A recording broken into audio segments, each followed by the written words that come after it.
Hello students. तो पिछले lecture में हम लोग आवेश के बारे में पढ़े, उसके गुण धर्म पढ़े। आज इस वीडियो में हम लोग कूलॉम का नियम पढ़ेंगे। ठीक है। तो कूलॉम का नियम बताता है दो बिंदु आवेश के बीच में कितना फोर्स लग रहा है, उसका मैग्नीट्यूड भी बताता है, मतलब परिमाण भी बताता है और दिशा भी बताता है। तो जैसे कि मान लिया कि दो बिंदु आवेश है, एक मान लिए Q1 है और एक मान लिए Q2 है और दोनों के बीच की दूरी R है। अब क्या है कि ये दोनों बिंदु आवेश है तो दोनों के बीच में बल लगेगा, है ना। तो बल दो तरह के हो सकते हैं, या तो आकर्षण हो सकते हैं या तो प्रतिकर्षण हो सकते हैं। तो आकर्षण बल कब लगेंगे और प्रतिकर्षण बल कब लगेंगे? तो जब दोनों आवेश सजातीय होंगे। सजातीय कहने का मतलब दोनों आवेश या तो धन आवेश होंगे या तो दोनों आवेश ऋण आवेश होंगे। तो ऐसी स्थिति में दोनों के बीच में प्रतिकर्षण का बल लगेगा। ठीक है, दोनों एक दूसरे से दूर भागेंगे। और यदि विजातीय आवेश हुए, विजातीय आवेश मतलब एक धन होगा तो दूसरा ऋण, है ना। तो उस स्थिति में दोनों के बीच कौन सा बल लगेगा? आकर्षण का बल लगेगा। तो कूलॉम का नियम जो है उसी आकर्षण बल को, है ना, ज्ञात करने के लिए बताया है। तो जैसे इसको पहले परिभाषा हम लिख लेते हैं कि किसी दो स्थिर बिंदु आवेशों के बीच लगने वाला आकर्षण या प्रतिकर्षण का बल दोनों बिंदु आवेशों के, या दोनों आवेशों लिखिए सीधे, है ना, आवेशों के गुणनफल के समानुपाती एवं दोनों आवेशों के बीच के दूरी के, दोनों आवेशों के बीच की दूरी के वर्ग के व्युत क्रमानुपाती होता है। तो किसी दो स्थिर बिंदु आवेशों के बीच लगने वाला आकर्षण या प्रतिकर्षण का बल दोनों आवेशों के गुणनफल के समानुपाती एवं दोनों आवेशों के बीच के दूरी के वर्ग के व्युत क्रमानुपाती होता है ना। तो दोनों आवेश के बीच लगने वाला आकर्षण या प्रतिकर्षण का बल कैसा होगा? तो कह रहा है कि दोनों आवेश के गुणनफल के समानुपाती। ठीक है, तो Q1 गुने Q2 लिख दिए, Q1 गुने Q2, और ये समानुपाती का चिन्ह है। और कह रहा है कि दोनों के बीच के दूरी के वर्ग, बीच का दूरी कितना है? R है, इनका वर्ग कर दिए। दोनों के बीच की दूरी के वर्ग के व्युत क्रमानुपाती, मतलब देखिए तो 1/, मतलब 1/r² लिखा है ना, इसको बोलते हैं व्युत क्रमानुपाती। यहां लिख देंगे जब R नियत हो,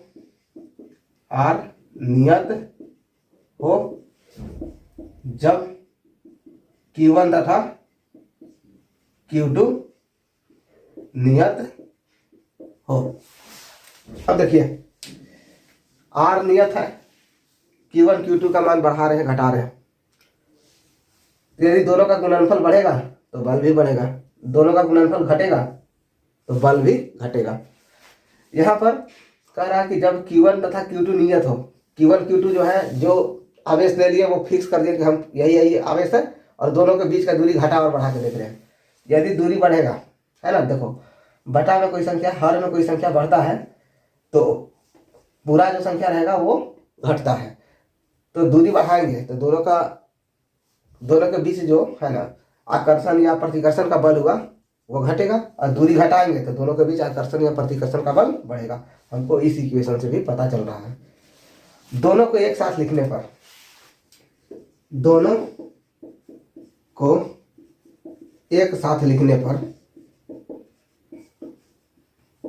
क्या लिखने का तरीका है?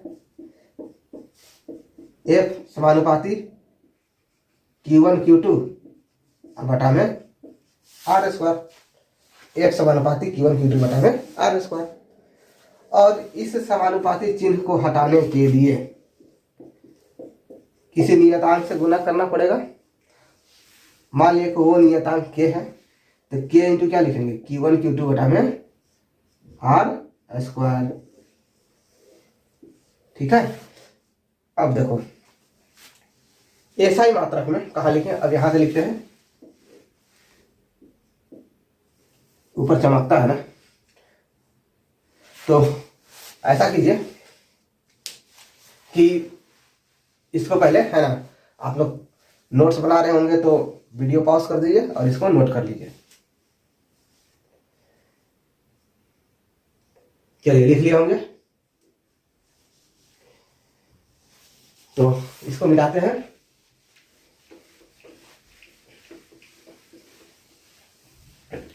अब देखिए अब क्या होता है कि एसआई मात्रक में, एसआई मात्रक में के का जो मान होता है 1/4 एप्सिलॉन नॉट है ना। इस संकेत को क्या पढ़ते हैं? इप्सिलॉन। ठीक है, एप्सिलॉन नॉट। के का मान होता है 1/4 एप्सिलॉन नॉट,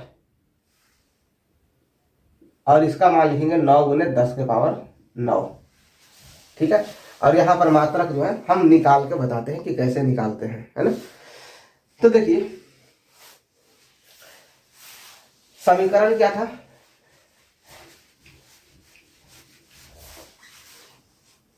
क्या देखिए F बराबर K इंटू Q1 Q2 बटे R स्क्वायर। अच्छा बताइए बल का मात्रक क्या होता है? न्यूटन होता है बल का मात्रक, तो न्यूटन लिख दिए। बराबर ये हो गया कितना? K। आवेश का मात्रक कूलम, तो कूलम गुने कूलम बटा में R है दूरी, दूरी का ऐसा ही मात्रक होता है मीटर, तो लिखेंगे मीटर का स्क्वायर। ठीक है। तो यहां से K का जो मात्रक है क्या निकल के आ जाएगा? देखिए ये न्यूटन है, ये मीटर स्क्वायर ऊपर गया, और नीचे क्या आएगा? कूलम स्क्वायर, है ना। इसी K का मात्रक की बात कर रहे थे, है ना। तो K का मात्रक कितना हो जाएगा? देखिए यहाँ पर है न्यूटन मीटर स्क्वायर पर कूलम स्क्वायर, है ना। मीटर स्क्वायर ऊपर चला गया था, अब कूलम गुना कूलम, कूलम स्क्वायर होता है, कूलम स्क्वायर आ गया नीचे, तो कितना हो जाएगा? न्यूटन मीटर स्क्वायर पर कूलम स्क्वायर। तो ऐसे करके लिख देंगे, है ना। जब C स्क्वायर ऊपर जाएगा तो कितना हो जाएगा? -2 होगा। तो ये हो गया एसआई मात्रक में, है ना, K का मान। अच्छा अब जो है इस मान को K के जगह यहाँ बैठा देते हैं, है ना। तो K बराबर F बराबर कितना हो गया? देखिए 1/4 epsilon nought Q1 into Q2 बटा में R स्क्वायर। तो यही हो गया दोनों आवेशों के बीच लगने वाला बल का फॉर्मूला। ठीक है, दोनों बिंदु आवेश के बीच में लगने वाले बल का फॉर्मूला। अच्छा अब यहां से एप्सिलॉन नॉट है क्या? तो एप्सिलॉन नॉट को बोलते हैं मुक्त आकाश या निर्वात की प्रवैद्युतता।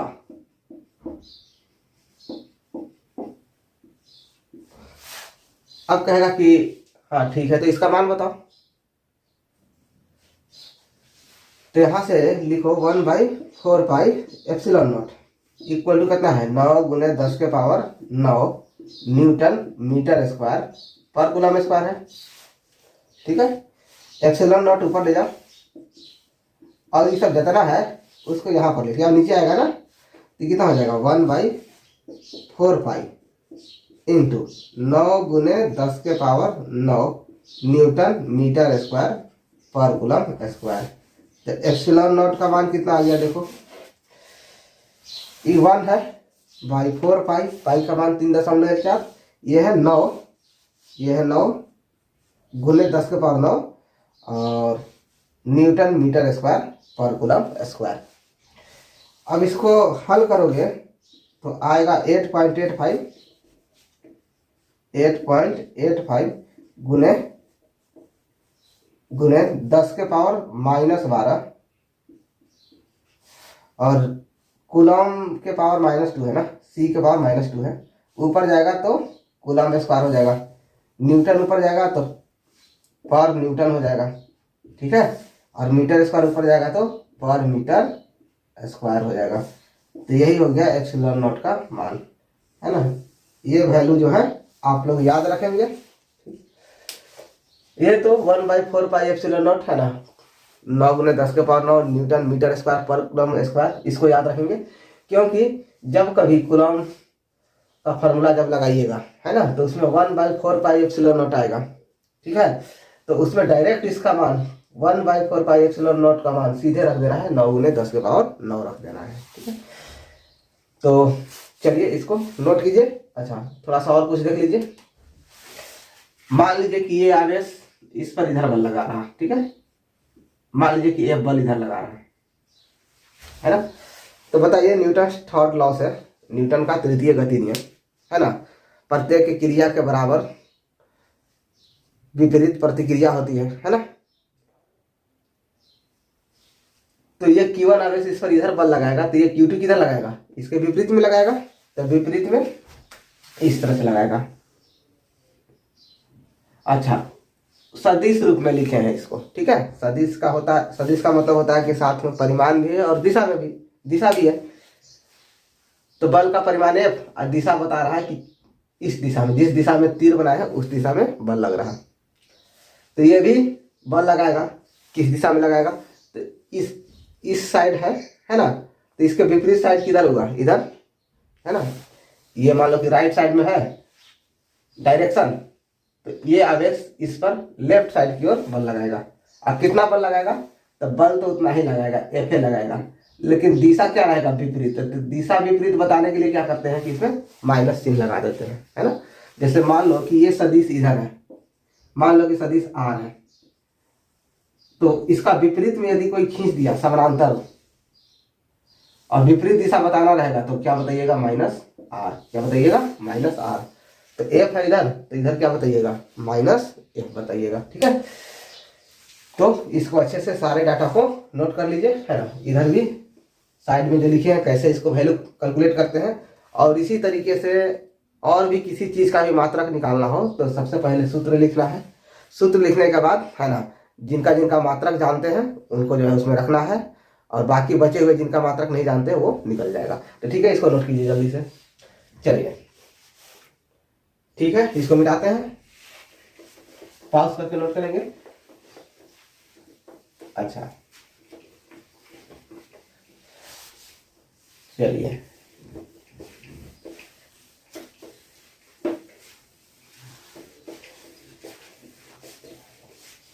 अब देखिए, तो ये दोनों जो आवेश रखे हुए थे बीच में या तो निर्वात है, निर्वात का मतलब कुछ भी नहीं है, या तो हवा मान सकते हैं। हवा के लिए भी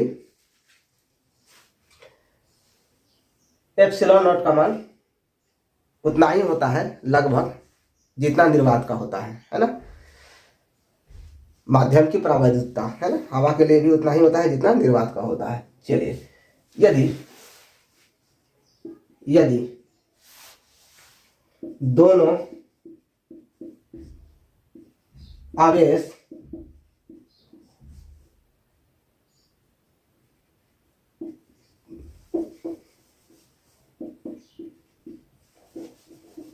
किसी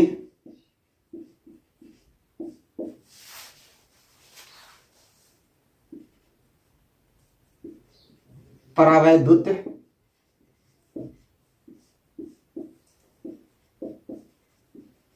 माध्यम में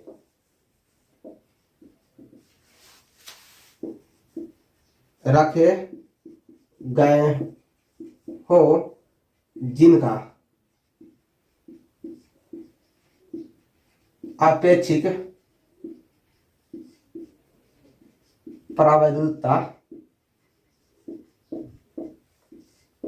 एप्सिलॉन आर है। तो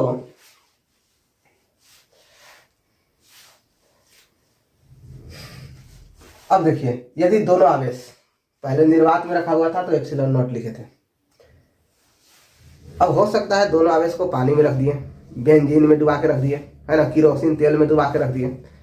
तो कहने का मतलब है कि दोनों आवेश के मध्य जो माध्यम है वो तो बदल गया, है ना। पहले निर्वात में रख के बल निकाले थे, कितना बल निकल रहा, इतना निकल रहा, 1/4 pi epsilon nought Q1 Q2 by R square. अब क्या है कि दोनों आवेश को किसी माध्यम में डुबा दिए, है ना, परावैद्युत माध्यम। परावैद्युत माध्यम के बारे में बताएंगे चैप्टर जब एंड हो रहा होगा, तो सबसे लास्ट में पढ़ना है ना, परावैद्युत माध्यम के बारे में, ठीक है। तो वहां पर मतलब कि विस्तृत में बताया जाएगा क्या है ना। ये एक कुचालक माध्यम ही होता है, ठीक है, लेकिन कुछ विशेष तरह का इसमें गुण होता है इस माध्यम का, ठीक। तो जानते हैं, जैसा कि आप वाटर ले लिए, कौन सा वाटर, डिस्टिल वाटर, नमक मिला हुआ वो सब वाटर नहीं लेना है ना। तो केरोसिन ऑयल हो गया, ठीक है, बेंजीन हो गया, इस सब में जो है करंट नहीं फ्लो कर सकता है, धारा, विद्युत धारा नहीं प्रवाहित हो सकता है ना, कुचालक तरह का माध्यम है। तो यदि दोनों आवेश किसी परावैद्युत माध्यम में रखे गए हो तो जिनका आपेक्षिक परावैद्युतता एप्सिलॉन आर, ये क्या है, आपेक्षिक परावैद्युतता। एप्सिलॉन आर आपेक्षिक परावैद्युतता बराबर माध्यम का परावैद्युतता बटा में निर्वात की परावैद्युतता।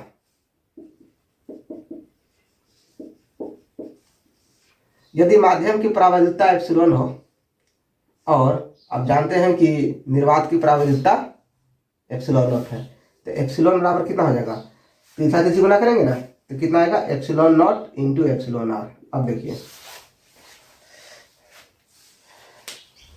तो यदि माध्यम की परावैद्युतता एप्सिलॉन है, मतलब माध्यम बदलेंगे तो उसका परावैद्युतता, है ना, मतलब माध्यम का कुछ गुण होता है स्पेशल, है ना, तो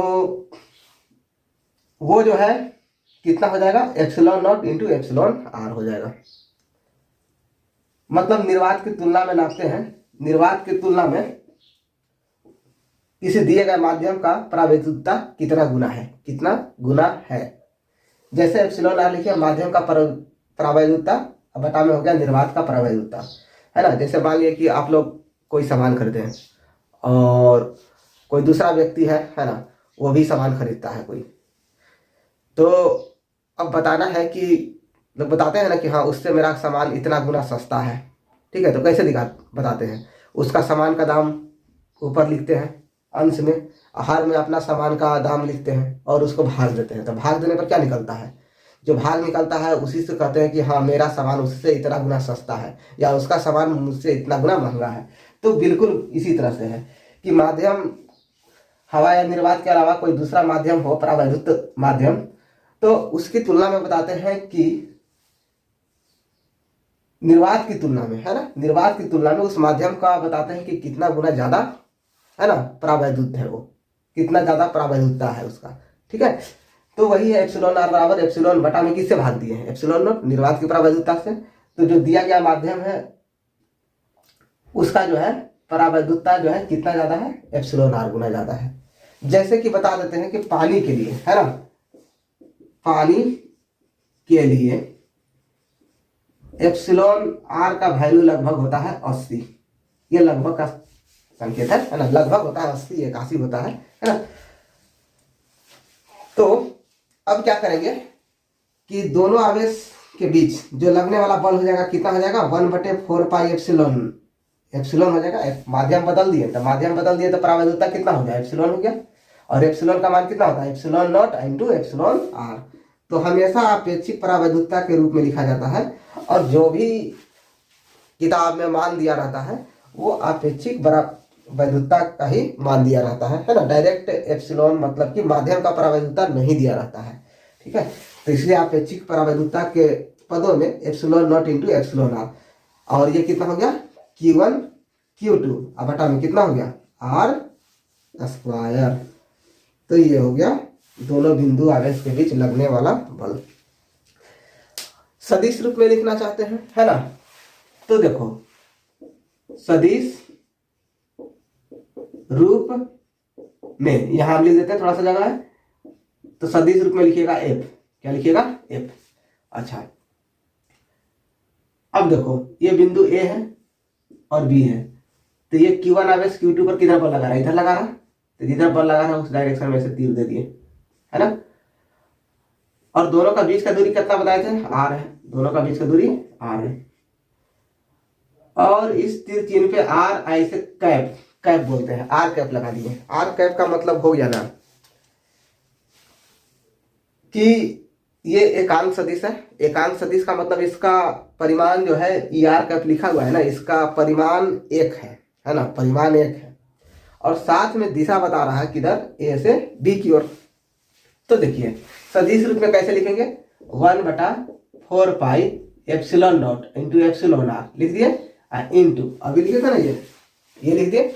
उसके बाद क्या लिखेंगे Q1 इंटू Q2 बटा में R स्क्वायर। चलिए ये तो बल का हुआ परिमाण, और सदिश का मतलब है कि परिमाण और दिशा दोनों बताए।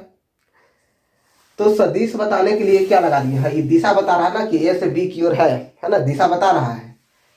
अच्छा, इसका परिमाण भी 1 है, तो इसमें 1 से गुना करेंगे तो कोई फर्क भी नहीं पड़ेगा परिमाण में, और साथ में यदि कोई दिशा बताने वाला मिल जाए तो चलो वो सदिश बन जाएगा। तो यही हो गया सदिश रूप में बल का सूत्र, है ना, कूलॉम का नियम हो गया सदिश रूप में। तो चलिए इसको नोट कीजिए, है ना। तो अगले क्लास में न होगा तो कुछ क्वेश्चन भी करेंगे, और विद्युत क्षेत्र की तीव्रता के बारे में पढ़ेंगे। विद्युत क्षेत्र की तीव्रता, है ना, ये सब पढ़ेंगे, ठीक है। तो इसको अच्छे से नोट कर लीजिए।